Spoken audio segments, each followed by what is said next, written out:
ጌታ ኢየሱስ ይባረክ። ቅዱሳን ተባረኩ። እግዚአብሔር ይባርካችሁ።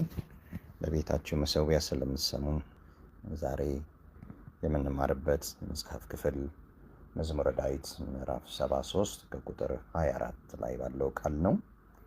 እንዲህ ይላል። ቁጥር 24 በአንተ ምክር መራኸኝ፣ ከክብርም ጋር ተቀበልከኝ ይላል።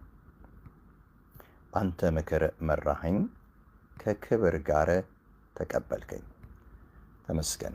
እስቲ እናመስግነው። ጌታ ኢየሱስ ስም ይባረክ። መልካም መምህር አንተ ነህ፣ የምታስተምረን አንተ ነህ። ጌታ ሆይ ቀሪውን ሰዓት ላንተ አሳልፈን አደራ እንሰጣለን። ህይወታችንንም ላንተ አሳልፈን አደራ እንሰጣለን።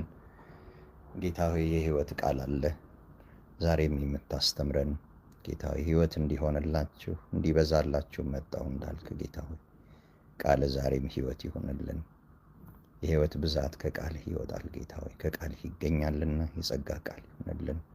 አስተምረን በጌታ በኢየሱስ ስም ከኛ ጋር ሁን፣ አሜን። ጌታ ኢየሱስ ይባርካችሁ።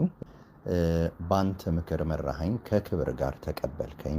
በአንድ መስመር ውስጥ ጥልቅ ነገር ነው ውስጡ ያለው ዳዊት የሚናገረው። እንግዲህ በእግዚአብሔር ምክር መመራት ፍጻሜን የሚያሳምር ተቀበልከኝ ከክብር ጋር የሚለው ነገር ፍጻሜን እንደሚያሳምር ያሳየናል። ዛሬ እንደ መልእክት ርዕስ የምትይዙት የእግዚአብሔር ምክር ፍጻሜን ያሳምራል ብላችሁ እንደዛ ያዙት። የእግዚአብሔር ምክር ፍጻሜያችንን ያሳምራል። ወደዚህ ቃል ስንመለስ በአንተ ምክር መራኸኝ፣ ከክብር ጋር ተቀበልከኝ ይላል። ምክር እና ክብር የተያያዘ ነገር እናያለን። ምክር ወይ ያከብራል ወይ ደግሞ ምክር ጤናማ ከሆነ ያከብርሃል፣ ጤናማ ካልሆነ የእግዚአብሔር ያልሆነ ምክር ያዋርዳል፣ የእግዚአብሔር የሆነ ምክር ደግሞ ያከብራል። እና የእግዚአብሔር ምክር ሲያከብር፣ የእግዚአብሔር ያልሆነ ምክሮች ደግሞ ፍጻሜያችንን የውርደት ያደርጉታል። በዚህ ምድር ላይ ስንኖር ሊመራን የሚፈልግ በጣም ብዙ ነገር አለ። እኔ ልምራህ የሚል ዓለም፣ ስጋ፣ ሰይጣን፣ እነዚህ ሁሉ ዓለም ላይ ያለ ነገር በሙሉ ሊያስከትል ማለት ነፍሳችንን ለማስከተል ሊታገል ነገር ብዙ ነው። ሊመራን ግን ዳዊት ምን አለ? በአንተ ምክር መራኸኝ እና የሚመራን እግዚአብሔር ሳይሆን ሲቀር ፍጻሜያችን ይበላሻል። መሪያችን መካሪያችን እግዚአብሔር ሲሆን ደግሞ ፍጻሜያችን የክብር እንደሚሆን ይነግረናል ማለት ነው። እና የሰው ፍጻሜ ለምን ይበላሻል ብለን ብንመለከት በዚህ ቃል ምንጩ የሚሆነው ከእግዚአብሔር ምክር ጋር ሲተላለፍ ብቻ ነው። ሌላ መካሪ ሲኖረው ፍጻሜው ክብርና ውርደት እንዳለ ሁሉ ባንተ ምክር ስመራ ክብር እንደሆነልኝ ሁሉ ሌላ ምክር ከእግዚአብሔር ምክር ጋር ሰው ደግሞ ሲተላለፍ የእግዚአብሔርን ምክር እምቢ ሲል እና ለሌላው ለመመከር ራሱን ሲሰጥ፣ ለሌላው ለመመራት ራሱን ሲሰጥ ፍጻሜው እንደሚበላሽ ማለት እዚህ ቃል ላይ ያስተምረናል። ኤርምያስ ምዕራፍ 23 ቁጥር 18 ላይ እንዲህ ይላል፣ ቃሉን ያይና ይሰማ ዘንድ በእግዚአብሔር ምክር የቆመ ማን ነው? ቃሉን ያይና ይሰማ ዘንድ በእግዚአብሔር ምክር የቆመ ማን ነው? ቃሉንስ ያደመጠ የሰማስ ማን ነው ይላል። እግዚአብሔር ይባረክ። እንግዲህ ከዚህ ቃል እንደምናየው በእግዚአብሔር ምክር የቆመ የሚል ቃል እናያለን። ሁለት ነገሮች ያሳየናል። አንደኛ በእግዚአብሔር ምክር የጸና ማለት ነው። የቆመ የሚለው ምንን ያሳየናል? ጸንቶ መቆምን። የእግዚአብሔርን ምክር ይዘን ስንቆም ማለት ስንኖር ከእግዚአብሔር ምክር ሊወስደን የሚፈልግ ሌላ መክሮ ሊመራን የሚፈልግ ትግል እንዳለ ስለምናይ በዚህ ቃል ውስጥ ምን ይላል? በእግዚአብሔር ምክር የቆመ የሚል ቃል አለ። ስለዚህ የቆመ የሚለው መጽናት፣ የእግዚአብሔር ምክር ይሻለኛል ብሎ መጽናት፣ መቆም፣ በእግዚአብሔር ምክር ላይ ታምኖ መኖር አንዱ ሲሆን በእግዚአብሔር ምክር የቆመ የሚለው ደግሞ የእግዚአብሔር ምክር እንደሚያቆምም ደግሞ ሁለተኛ መልኩን እናያለን ማለት ነው። የእግዚአብሔር ምክር ያቆማል፣ ስትሮንግ ያደርጋል፣ ያተርፋል። ከሚገፋን ነገር፣ ሊመጣ ካለ ነገር፣ ሊጥለን ካለ ነገር የእግዚአብሔር ምክር ኃይለኛ ስለሆነ የእግዚአብሔር ምክር ስለሚበልጥ ከተለያዩ ነገሮች የእግዚአብሔር ምክር ያተርፈናል ማለት ነው። ምክንያቱም ምክሩ ከሌላ መካሪ ስለሚበልጥ፣ እሱ ድንቅ መካር ስለተባለ የእሱ ምክር ድንቅ ስለሆነ ሌላውን ስለሚያልፍ ከሌላው ስለሚበልጥ ከሌላው ምክር ያተርፈናል ማለት። ሌላውን እንዳይወስደን የእግዚአብሔር ምክር ያቆማል። ስለዚህ በማን ምክር እንቆም? በእግዚአብሔር ወይስ በሌላው ምክር? ምክንያቱም ሁለት አይነት ምክር ስላለ መጽሐፍም እንደሱ ስለሚል መካሮች ብዙ ናቸው። አንደኛው መዝሙረ ዳዊት 16 ቁጥር 7 ላይ የመከረኝን እግዚአብሔርን እባርካለሁ የሚል ቃል እናያለን። አንደኛው መካሪ ቅድም ስንጀምርም እንዳልነው ዳዊትም እንዳለው በአንተ ምክር መራኸኝ ከክብር ጋር ተቀበልከኝ እንዳለ ደግሞ እዚህ ጋር የመከረኝን እግዚአብሔርን እባርካለሁ ይላል። አንደኛው መካሪ እግዚአብሔር ነው። ኤርምያስ 23:18ም ቃሉን ይሰማና ያይና ይሰማ ዘንድ በእግዚአብሔር ምክር የቆመ ማን ነው የሚለው ቃል እግዚአብሔር መካሪ መሆኑን ያሳየናል። አንደኛው መካሪ እግዚአብሔር እንደሆነ በግልጽ ጋር ተቀምጦልና ኢሳይያስ 9:6ም ድንቅ መካር ተብሎለታል። ስለዚህ አንዱ መካሪ እግዚአብሔር ሲሆን ሁለተኛው ደግሞ ሌላ መካሪ አለ።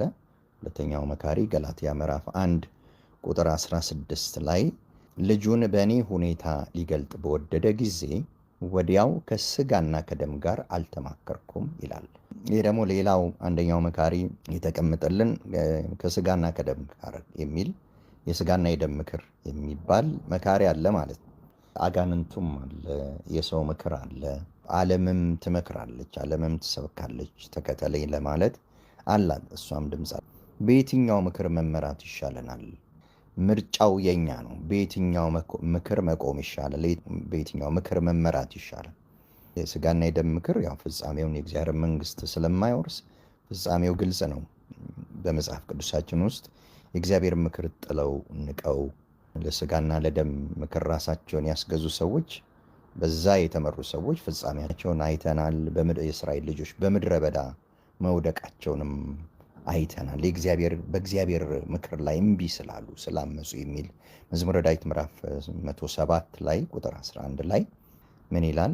የእግዚአብሔርን ቃል ስላመፁ የልዑልንም ምክር ስለናቁ ልባቸው በድካም ተዋረደ፣ ታመሙ፣ የሚረዳቸውም አጡ ይላል። የልዑልን ምክር ሲንቁ በእግዚአብሔር ቃል ላይ ሲያምፁ የእስራኤል ልጆች ምን እንደሆኑ አራት ነገሮች በእነዚህ ሰዎች ህይወት ሲሆኑ ታያላችሁ። እና እንዴት ይገርማል! አያችሁ፣ የእግዚአብሔር ምክር ከስንት ነገር እንደሚያድን ነው የምታዩት። እነዚህ ሰዎች የእግዚአብሔርን ምክር ሲንቁና ሲገፉ የልዑልን ምክር ስለናቁ ይላል። አንደኛ ልባቸው በድካም ተዋረደ ይላል። አንደኛ ልባቸው በድካም የሚል ቃል የልብ ድካም፣ በቃ ልባቸው ደክሞ ተስፋ ቢስ ሲሆኑ፣ ተስፋ ሲቆርጡ። ሁለተኛ ተዋረደ የሚል ነገር ታያላችሁ። ልባቸው ደከመ፣ ከዛ ተዋረዱ ይላል። ውርደት ያመጣል ማለት ነው። የእግዚአብሔርን ምክር ሲንቅ ሰው ሁለተኛ የሆነው ነገር የእስራኤል ልጆች ተዋረዱ ይላል። መዋረድን ታያላችሁ። ቀጥሎ ምንድን ነው የሚለው? የልዑልን ምክር ስለናቁ ብለው ታመሙ የሚል ቃል ታያላችሁ። በሽተኛ ሆኑ እነዚህ ሰዎች።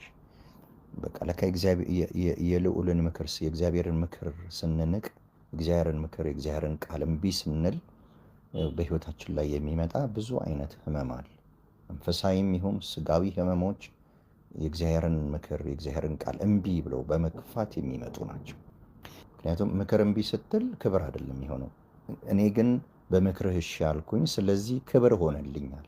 ዳዊትን ስታዩት ከልጅነቱ ጀምሮ ያለውን የህይወት ታሪኩን ስትመለከቱ ዳዊት ከራሱ ሀሳብ ብዙዎች ከሚመክሩት ምክር፣ በነገራችን ላይ እስቲ ወደኋላ እናየዋለን። ለምንድን ነው ሰው ብዙ ከእግዚአብሔር ምክር በላይ ሌላውን ምክር የሚመቸው? ለምንድን ነው? የእግዚአብሔርን ምክር ከመስማት ሌላውን መስማት ነው የሚቀለው። ሌላ ምክር መስማትን ይቀለዋል።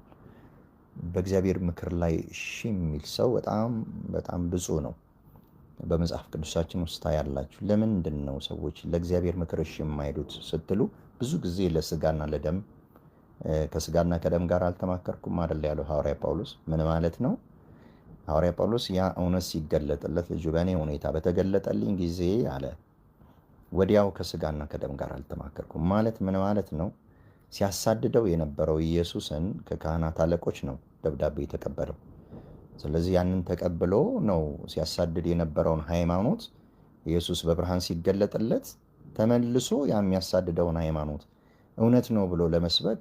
እንግዲህ አስቡ፣ ከተከበረበት ሰፈር በጣም ብዙ የሚደርስበት መከራና ስደት አለ። ያን ሁሉ በቅርጫት እስኪወርድ ድረስ እሱን ለመግደል እስኪጾሙ ድረስ ማለት ነው። ጸሐፍት ፈሪሳውያን ሰዎች ሌሎችም በሙሉ ተባብረው እሱን ካልገደልን አንበላም እስኪሉ ድረስ ያን ሁሉ መከራ እንደሚመጣበት ያውቃል።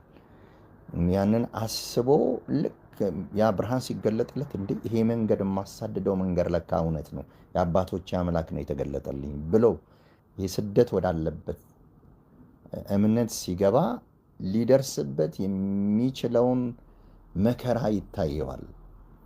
ያ ሲጮህ ውስጡ ሲጮህ አልሰማህም አለው። ስጋና ደም የተከበርክበት ይለዋል እኮ ስጋና ደም ኖ በቃ ስለዚህ አልሰማህም አለ እና በዛ እንትን ውስጥ ነው እንግዲህ ፊቱ መከራ አለ፣ ፊቱ ስቃይ አለ፣ ፊቱ በጣም በጣም ሊቀበለው ያለው መከራ አለ፣ ኢቨን ሰይፍም አለ።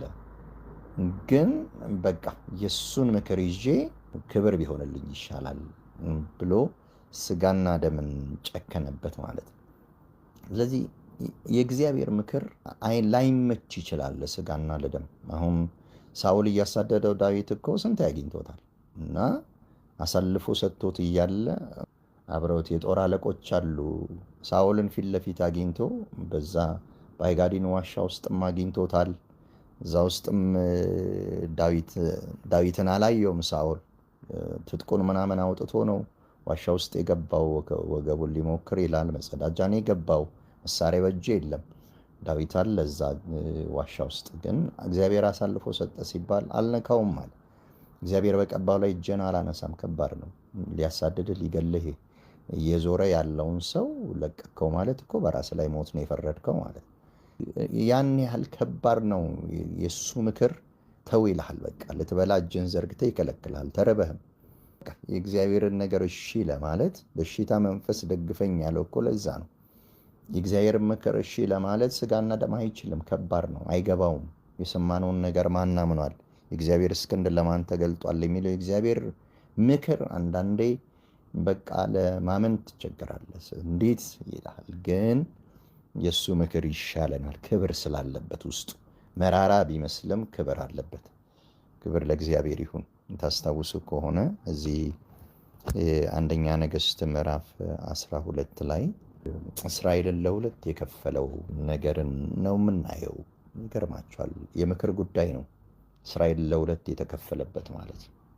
አንደኛ ነገሥት ምዕራፍ 12 ላይ ከቁጥር 1 እንዲህ ይላል። እስራኤል ሁሉ ያነግሱት ዘንድ ወደ ሴኬም መጥተው ነበርና ሮብዓም ወደ ሴኬም ሄደ። እንዲህም ሆነ የናባጥ ልጅ ኢዮርብዓም ይህን በሰማ ጊዜ እርሱም ከንጉሡ ከሰለሞን ፊት ኮብልሎ በግብፅ ተቀምጦ ነበርና በግብፅም ሳለ ልከው ጠርተውት ነበርና ኢዮርብዓምና የእስራኤል ጉባኤ ሁሉ መጥተው ለሮብዓም አባትህ ቀንበር አክብደውብን ነበር። አሁንም አንተ ጽኑውን የአባትን አገዛዝ በላያችንም የጫነብን የከበደውን ቀንበር አቃልልን፣ እኛም እንገዛልሃለን ብለው ተናገሩት። እርሱም ሂዱ፣ በሦስተኛውም ቀን ወደ እኔ ተመለሱ አላቸው። ሕዝቡም ሄዱ።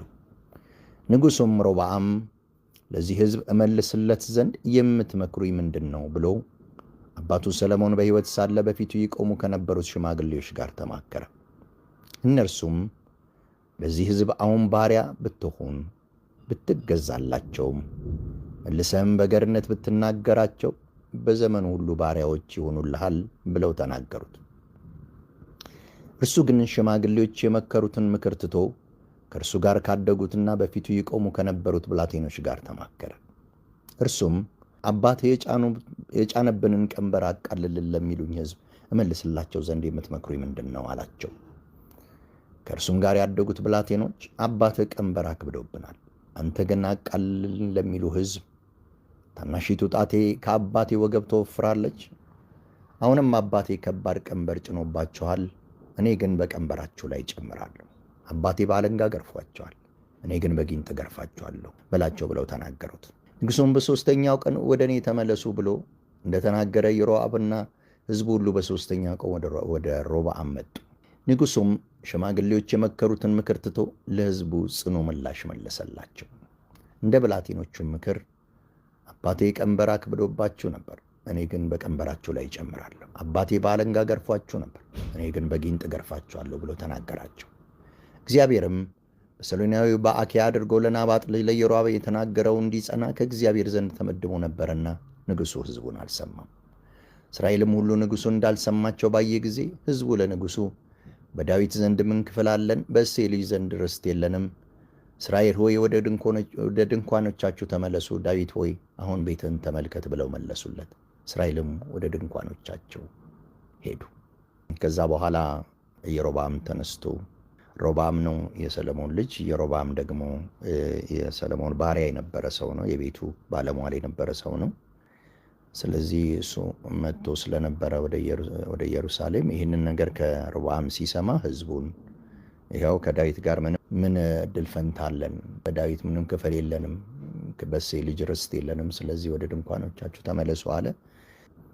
ግማሹን የእስራኤል ህዝብ ቢንያምና ይሁዳ ብቻ ከሮብዓም ጋር ሲቀሩ፣ ሌላው 10ሩ ነገድ በሙሉ ከኢዮሮብዓም ጋር ጥለው ወጡ።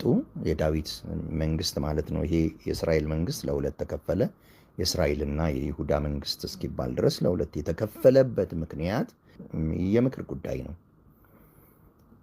ያቸው እንግዲህ ሰለሞን ከሞተ በኋላ ከአባቱ ጋር በሰለሞን ዘመን በህይወት የቆሙ ሽማግሌዎች ናቸው። አማከራቸው። ምን ይሻላል አላቸው። የእግዚአብሔርን ምክር መከሩት።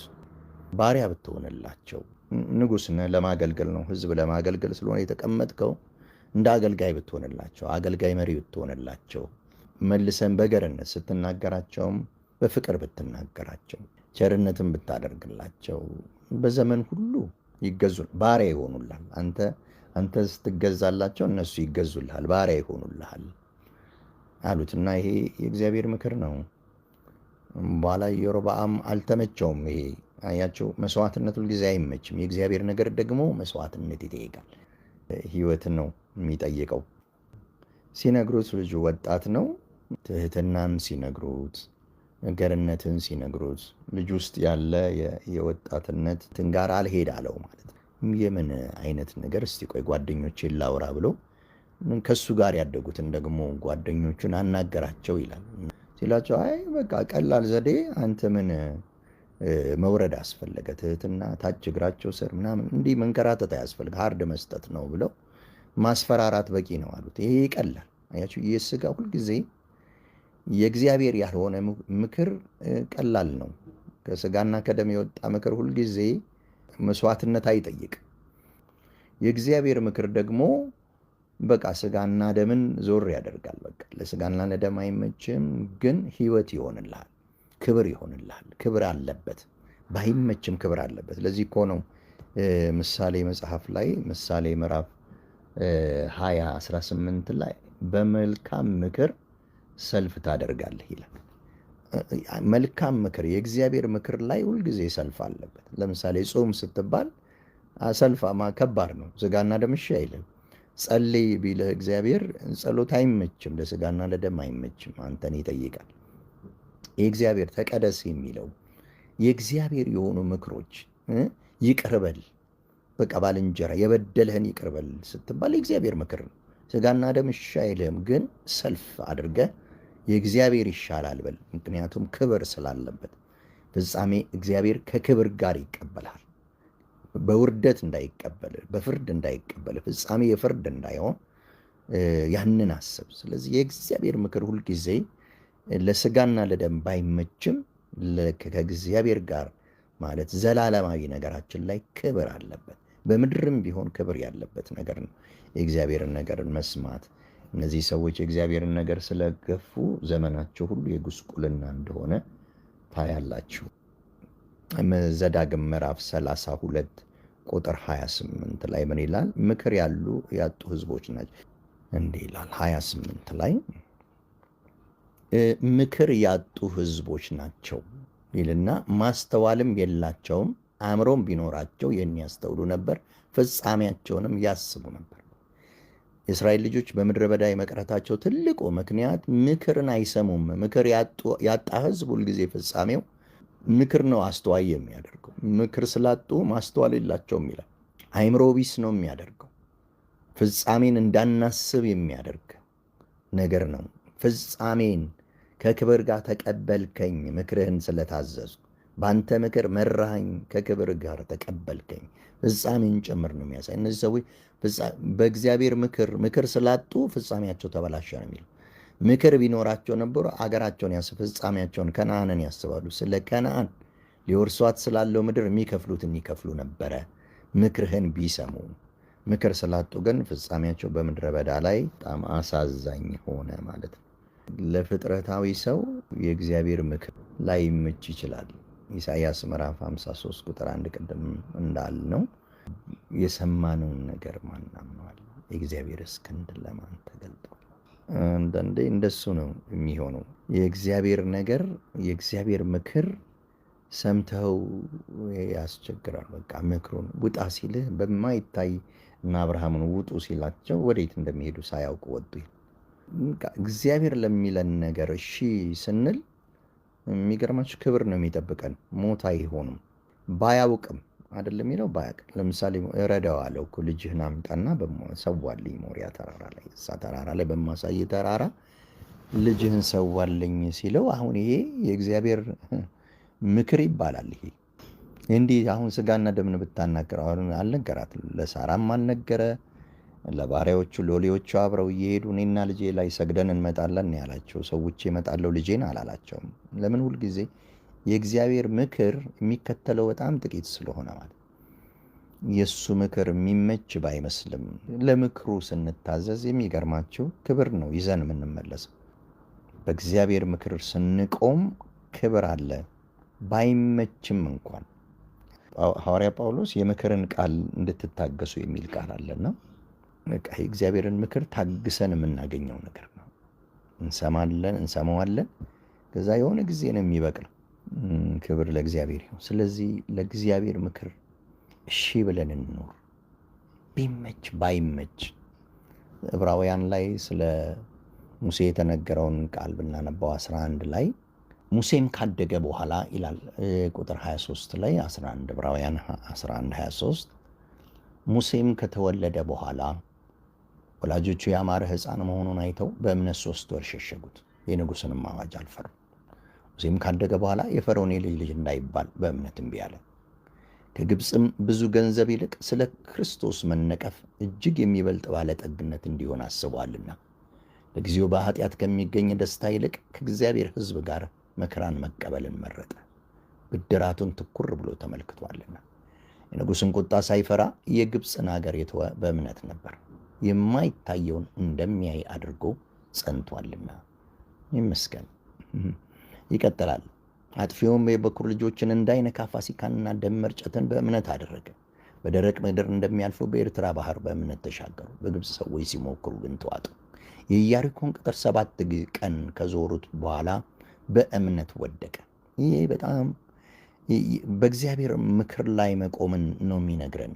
አሁን ሙሴ ከፈርዖን የልጅ ልጅ እንዳይባል ሲወጣ እምቢ ሲል እግዚአብሔር ያሳየው ነገር አለ። ነጥቆ ሲወጣ አስቡ። እግዚአብሔር ሲጠራው ሲወጣ ጥሎ የሚወጣው ነገር ዙፋንን ነው፣ ውርስን ነው፣ ባለጠግነት ነው። የሚበልጥ ባለጠግነት አለ በግብፅ ውስጥ። ከፊቱ ደግሞ ያለው ከእግዚአብሔር ሕዝብ ጋር መከራን ይቀበል ዘንድ ይላል። ፊቱ መከራ ነው የሚያሳየው። እዚህ ጋ አሁን ይህንን ምክር መስማት በጣም አስቸጋሪ። ፊት መከራ አለ። ከእግዚአብሔር ሕዝብ ጋር ያለው መከራ ነው። ከፈርዖን ጋር ያለው ግን ብዙ ባለጠግነት ነው። ስለዚህ የትኛውን ትመርጣለህ? ከእግዚአብሔር ጋር ያለው ያኛው የእግዚአብሔር ወይስ የእግዚአብሔር ምክር ወይስ ይሄ ባለጠግነት ምኞት? የትኛው ምክር ይሻላል? ምረጥ ነው ምርጫው። አያችሁ፣ ሁል ጊዜ የእግዚአብሔር ምክር አይመችም፣ ነገሩ አይመችም፣ ግን ፍጻሜ የክብር ስለሚያደርግ ግን ዘላለምን ስለሚወስን ማለት። ያኛውን ስትመለከቱ ወደኋላ ያለው ብዙ ባለጠግነት የትኛው? ብዙ ባለጠግነት ፍጻሜ የተባላሸ የውርደት ወይስ ደግሞ ከእግዚአብሔር ሕዝብ ጋር መከራ ግን ፍጻሜ የክብር? ተያይዞ ፋሲካን ደም መርጨትን በእምነት አደረገ የበኩር ልጆችን እንዳይነካ ይል። ያ አጥፊው እየመጣ የሰው ቤት እየገባ ሲገድል ማለት አጥፊው ሲያጠፋ፣ ሙሴ ግን ደም ወረድና ቤት ውስጥ ያለ በግ እኮ ነው፣ አንዱን ረድና ደሙን መቃል ላይ ቀብተ ሰው ይተርፋል ሲባል ሮጠ ማምለጥ ነው የሚሻለው በሰው አይምሮ ማለት ነው። እንደ ሰው ምክር አጥፊ ከመጣ የግብፅን አገር ሮጦ ማምለጥ ይሻላል ከገባ ያ ቀድሞ ከተነገረ። ግን ደም ቀብተ በቤት ቁጭ በል ተባለ። ትላንት የምታውቀውን በግ አርደህ ማለት ነው። ይሄ ሞኝነት ነው የሚመስለው የእግዚአብሔር ምክር። ግን እሱን ቀብቶ አጥፊው ሲያልፈው በጣም ሞኝነት በሚመስል ማለት ነው። በእምነት ግን ቀባ ደም መርጨትን ይላል። የእግዚአብሔር ምክር እንደዚህ ነው። ኧረ ማምለጥ ነው የሚያዋጣው ብለህ በር ከፍተህ ብትወጣ ፍጻሜው ምን ሊሆን እንደሚችል የእግዚአብሔር ምክር ሁልጊዜ ለስጋና ለደም ባይመችም ግን መትረፊያችን ነው፣ መዳኛችን። ለእኛ የኛ የስጋና ደምን ስታማክረው ሩጥ ሊል ይችላል አይደለም። ኢያሪኮንም ያነሳል። ኢያሪኮን 7 ዞረው ወደቀ ይላል። አሁን ማን ያምናል እንዴ? የኢያሪኮ ግንብ እኮ መኪና ያስነዳል፣ ትልቅ ሰረገላ ይነዳበታል። ያንን የሚያክል ትልቅ ግንብ ዞረህ በመጮህ ይወድቃል ስትባል እንዴት ታምናለህ? ይህንን ምክር የእግዚአብሔርን ምክር እንዴት ነው የምታምነው? ግን ምክሩን ስታምን ያንን የሚያክል ግንብ ሲፈርስ ታያለህ፣ ክብር ሲሆንለት እስራኤል። ስለዚህ የእግዚአብሔር ምክር ክብር አለበት፣ እንደ ሰውም አይሆንም እኮ። ስለዚህ ለእግዚአብሔር ምክር ለእግዚአብሔር ቃል እሺ ብለን መታዘዝ ባይመስለንም እንኳን መዋረድ የሚጠይቅ ከሆነ ተዋርደን መክበር ይሻለናል። ለእግዚአብሔር ክብር ተዋርደን ፍጻሜያችን የክብር ቢሆን ይሻለናል። በቃ ተው ሲለን፣ ይቅርበል ሲለን፣ ማር ሲለን፣ ይሄኛውን ጣል ሲለን፣ ግድ የለም ይቅርብ ሲለን ብዙ የተመኘናቸው በስጋና በናን ብዙዎቻችን እዚህ መኖር ማንመኝ ውጭ ምንመኝ እኖራለን። ግን አይሆንም አለን እግዚአብሔር። አይመስልንም። በቃ ክብር ነው የሚሻለን። ግድ የላችሁም። ያስጣለን ነገር የከለከለን ነገር በሙሉ ለክብራችን ነው።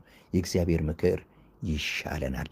ምንም ስጋና ደም ባይመቸው ሰልፍ ህመም ቢሰማንም ለእግዚአብሔር ምክር ግን ለመልካም ምክር ግን ሰልፍ አድርግ እንደሚል እሺ ብለን ቢያመም በቃ አልፈቀድክም። አሁን እግዚአብሔር ሰጠ፣ እግዚአብሔር ነሳ፣ እግዚአብሔር ስም የተባረከ። ስለዚህ እግዚአብሔር ያለልን ነገር ይሻለናል፣ የሚለን ይሻለናል። ፍጻሜያችን የክብር ይሆንልናል። ክብር ለእግዚአብሔር ይሁን። እስቲ የእርሱ ምክር ፍጻሜያችንን ያሳምራል፣ የእግዚአብሔር ምክር ለክብር ያበቃናል በሚል እግዚአብሔር ስላስተማረን እናመሰግነዋለን። ጌታ ኢየሱስ አባታችን አምላካችን ስላስተማርከን ተመስገን። ሃሌሉያ።